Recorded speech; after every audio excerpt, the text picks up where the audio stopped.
Hello guys, welcome back to the channel. Today's video is going to be another installment, let's say, in the Mastering League Play series. It's been a while since I've done one of these. The last few I've done were like sort of maps, how to master maps, and little tips and tricks on certain maps. But this one's actually going to be about control. I've had a few comments in my videos recently just asking for tips on control. If I'm honest, it's one of the game types it took me the longest to learn, because simply I just didn't play it in pubs. Hardpoint and S&D I played in pubs all the time, whereas Control it just wasn't one. So I think you guys are feeling the same. So let's go straight back into the actual reason you're here, and it is how to win more games in Control. So we're going to start off with the basics. So it's 30 lives per team. You guys probably already know this, but I'm just going to start the basics, and then hopefully everything, anything you might be unsure about will be covered. So 30 lives per team. You either have to capture or defend A and B within the time and lives given. If you end up killing the other enemy team and they lose all their lives, you win the round, obviously. Whereas if you defend or capture both A and B, you also win the round. Capturing 1 point will add a minute onto the time you need if you're attacking, which is absolutely huge. So if you're that close to getting a point, it might almost just be worth committing a couple of lives to it just to extend that point. Especially as the way you can get to a defense in round 5 is by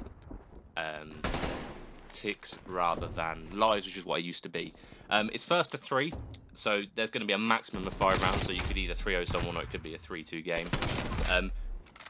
It's very defense heavy on 2 main maps. Raid and Garrison is very defense heavy because the I think it's the A point on Garrison and the B point on Raid are absolutely horrible to break when you've got a decent defense team. So my first tip is to make sure you can get as many ticks as possible when you are attacking.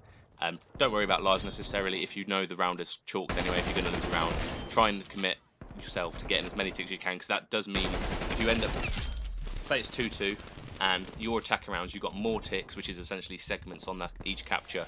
Say if you've got more ticks than the enemy team on your attacking rounds than they did on their attacking rounds, you will end up with defense in the 5th round, and that can be huge to win in the overall game, especially considering, you know, Garrison and as I said, Raid there, those 2 points I mentioned are almost impossible to break when you've got a really competent team on the other team defending it. It's just hopefully going to be you guys by the end of this video.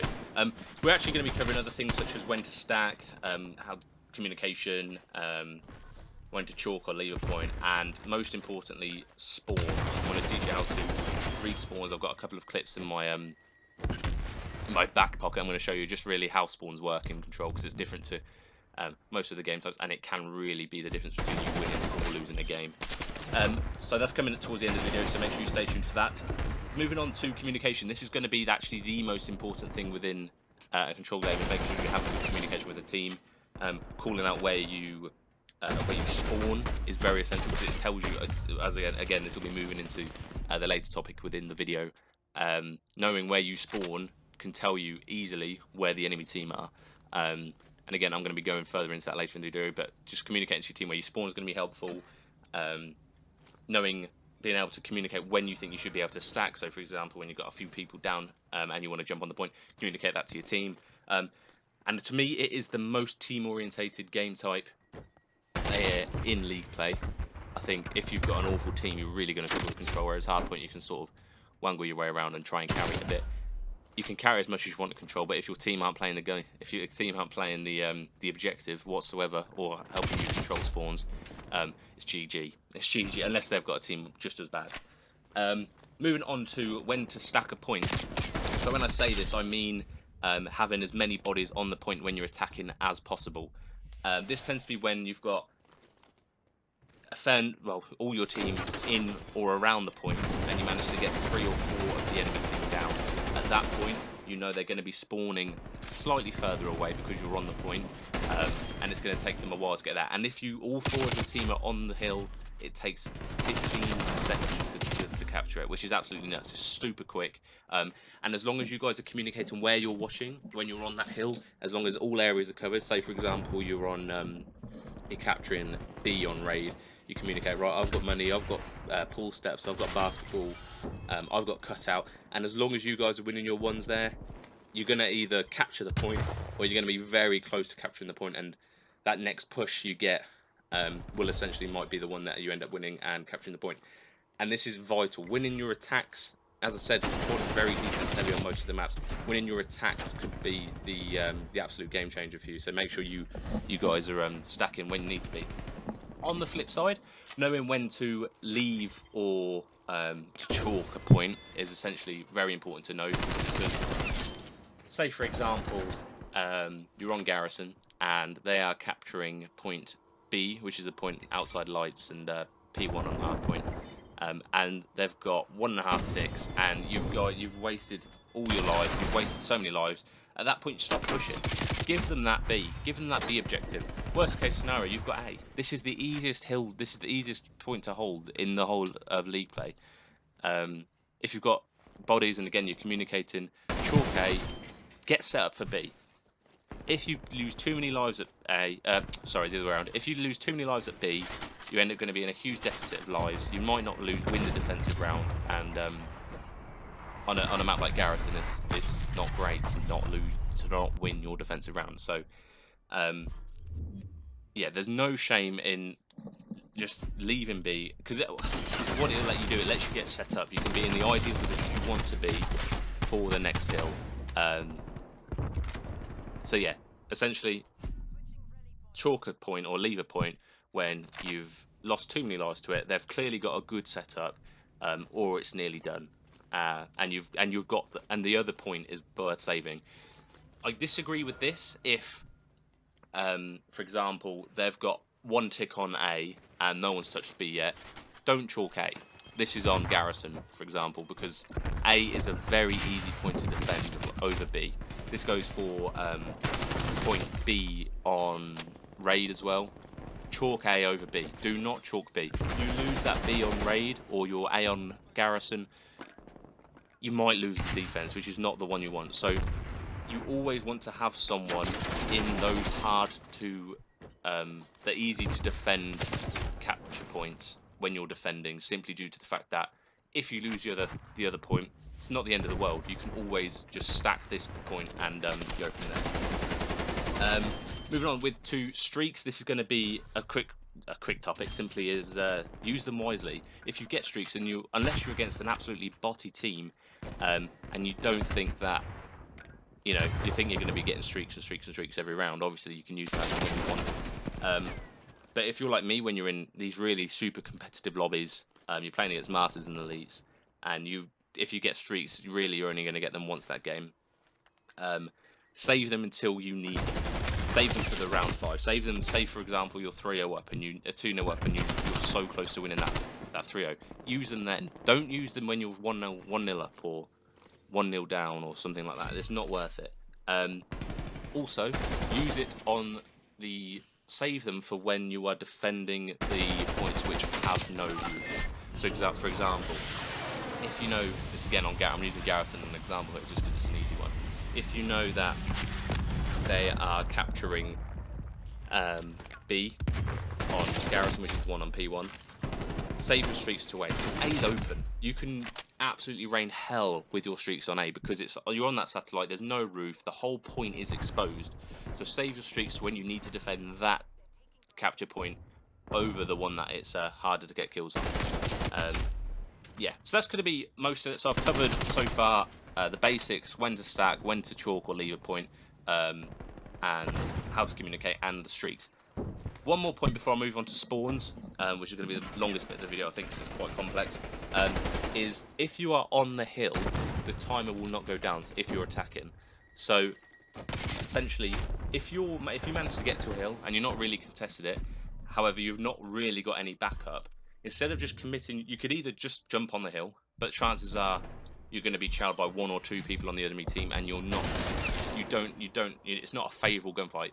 What you will be doing, however, is you will be buying time for your team. Whilst you're on that point, the clock will not be ticking down, and it's super valuable when you're attacking because every second counts. You can either do that, or you can just hop on and off, 5 seconds on, 5 seconds off. It will leave the team guessing where you are, leave the enemy team guessing where you are. This is probably the best mix of, you know, biding time for your team and staying alive is just hopping on, moving, popping back out on different areas of the point. So, for example, we're talking about be on raid here, which is the one by the pool. Hop on the point and then jump into TQ. 5 seconds later, hop at the point again, obviously check the corner, and then jump into basketball. Leave them guessing where you are, whilst delaying time falling for your team. So yeah, that's going to be that. Let's move on to spawns. So the spawns on Garrison aren't really that hard to master, which is why I'm really not covering it. I'm mainly going to be covering Checkmate and Raid spawns because they're more complex and harder to learn. With regards to Garrison, if you're attacking, they're going to be spawning pretty much back left 99% of the time if you're in their sort of their half of the map. And there's really not much to master with that. If you're defending, they're going to be spawning somewhere in the back area. So, for example, if you've got someone in tools, someone in dark or P3, and someone in like the loading, like artillery sort of area, they're going to be spawning back there, and you're going to have them trapped. Which is why I'm really not. There's really only like 2 spawn areas either side, so it's not that much of a thing to cover. Which is why exactly I am going to be focused on Checkmate and Raid. So I do apologise if Garrison spawns was something you wanted me to look into. I might be overlooking certain bits and bobs, but as far as I'm concerned, they're fairly straightforward. Leave me a comment if you think otherwise, and I will cover that in another video. But this video is going to be small focus on Checkmate and Raid spawns. So let's get into Checkmate here. So as you can see, I'm sat in wood on Checkmate on attacking, and as you can see from the mini-map, if I am here, they are going to be all spawning sort of back left, back right of the map, behind the wooden tower. Yeah, so this is a nice place to spawn trap, and if, for example, you end up spawning over there yourself, say, for example, you can see those red dots, say if you're spawning over there yourself, you know that means there's going to be someone in wood or this general vicinity. No matter how many kills they get over there, they will all be spawning back left, even if they have got teammates further up such as this. Yeah, so that's pretty much those spawns. I'm sort of chilling mid-map right here, just as a bit of an experiment. I'm going to be just seeing where they spawn after this. As you can see on the mini-map, they are all still spawning back right. So if you are capturing B and you are killing people off, and as long as your team aren't the other side of, like, say for example, if your team are like pushed up there, like their side of A, they're going to be spawning back right, which is where you want them to be spawning on B. So it is essential that if you as a team are trying to capture an objective, focusing all your efforts on one point is far more important for the spawns than focusing on 2 points, because it does naff the spawns up. Yeah, so capturing B is even more effective if you do have someone in wood, because it does spawn in deep there, and you can have someone sort of picking them off spawn like I was at the beginning of that. I did forget to add with regards to Checkmate, if you are pushed up their side of A, they will be spawning around P5 sort of area. So if you can get someone in the red tower or their exit, and you guys are capping A, they will be spawning back left of the map in server room around the wood area P5. That's worth keeping in mind if you are pushed up that far when you are attacking. Moving on to defending, I'm going to be pushed up to stacks right here, and as you can see, they're spawning back left. But I'm just going to display exactly what happens when you get killed while in this sort of area. As you can see on the minimap, they are all still spawning back left in orange, like behind P2. This is a nasty spawn trap if you're getting them in this sort of situation, because if you've sat up here with a Krig, they will just keep spawning there. Every time, I really do have to stress that if your teammates are pushed up to P2, like this where I'm sort of going now, they won't spawn there any longer, and it will really mess with the spawns. If you have too many people pressurising spawns, it can spawn them out, which isn't essential. Obviously, I'm sort of displaying right here the opposite side, where if you're getting kills in this sort of area of the map, they will be spawning back right, and they're pretty much stuck there unless you move out otherwise. Which is why I say, if you are sort of controlling spawns, it is extremely important for you guys to be communicating that you are doing so that your teammates know exactly where to be looking for them coming out of spawn, and to ensure that they don't push to sort of squeeze them out of spawn. I think as long as you guys aren't pushed all the way in, they will be spawning central mid of the map. But yeah, just to summarize, when you're defending, when you're defending, if you're sort of in the fin or stack side, they'll be spawning back orange. If you're on like P2 or where I'm at, sort of at the end of that clip, back in tube, they will be spawning back right with regards to in like the secret sort of area of the map.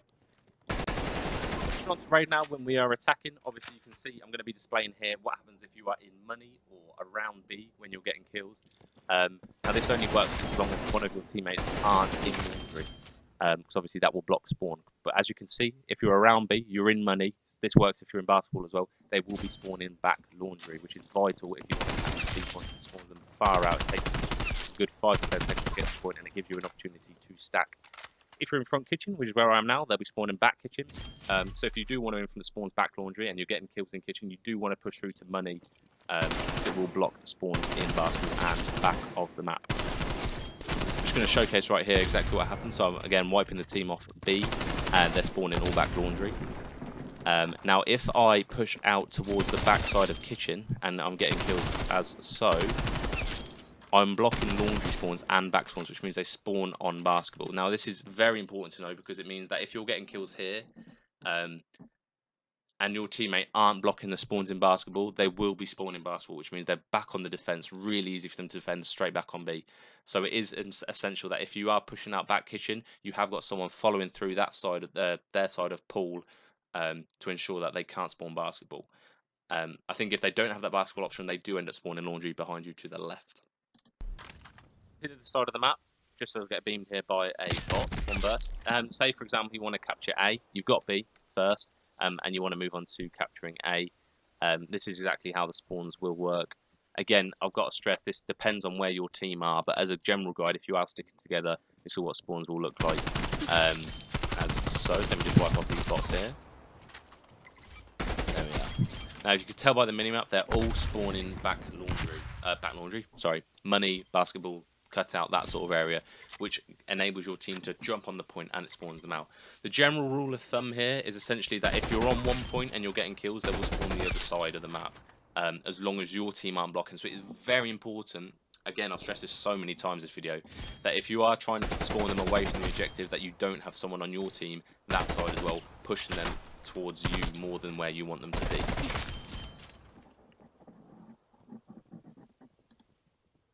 To defending on raid, essentially what I'm going to be doing here is just displaying the differences in spawns depending on whether you are more defending A rather than B.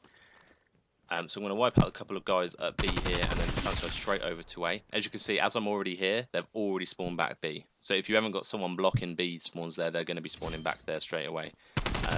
Fortunately though, these guys are bots and they've gone straight away because their team were there. But as you can see, I'm on A, and it means that they've spawned bottom bedroom, which gives them an easy an area to attack B. I'm hoping you guys have seen a pattern here. If you guys wanted to pause the video at the spawns and look at the map, feel free to do so. So essentially, if you're on A and you're killing them, they're going to be spawning towards B, and if you're on B and you're killing them, they're going to be spawning towards driveway, as long as they're not being blocked by your teammate. That's the essential bit. And as you can see here, they're all spawning on that.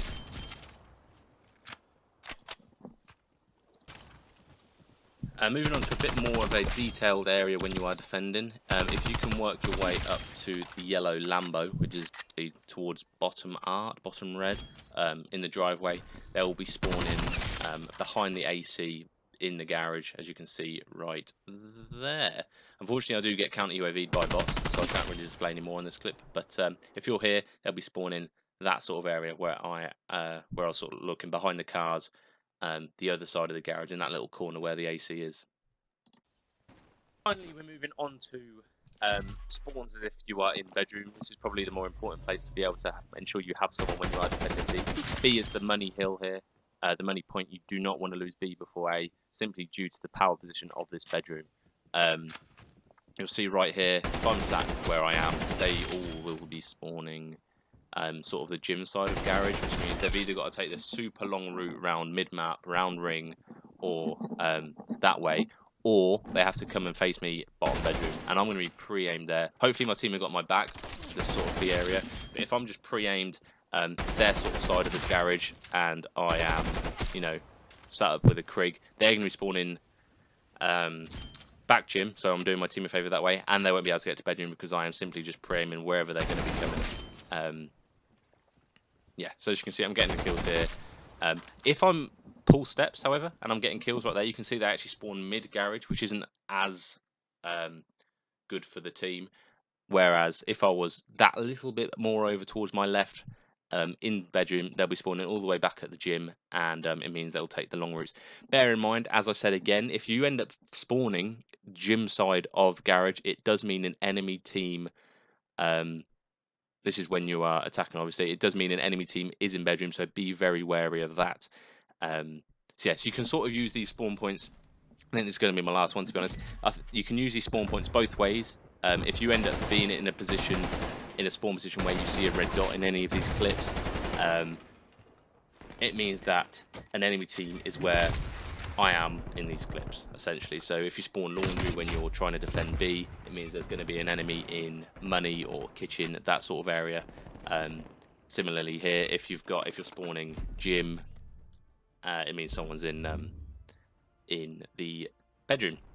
That's actually going to do it. I hope you guys enjoyed the video. I hope you guys found this somewhat useful. If there's anything you think I've missed, feel free to drop it in the comments, or if you have any questions, feel free to just ask away. I always answer all my comments. So yeah, I apologise for the long video, but there was a lot to cover. Leave a like, comment and sub if you found any of this useful, and I'll see you guys in the next video. Ciao.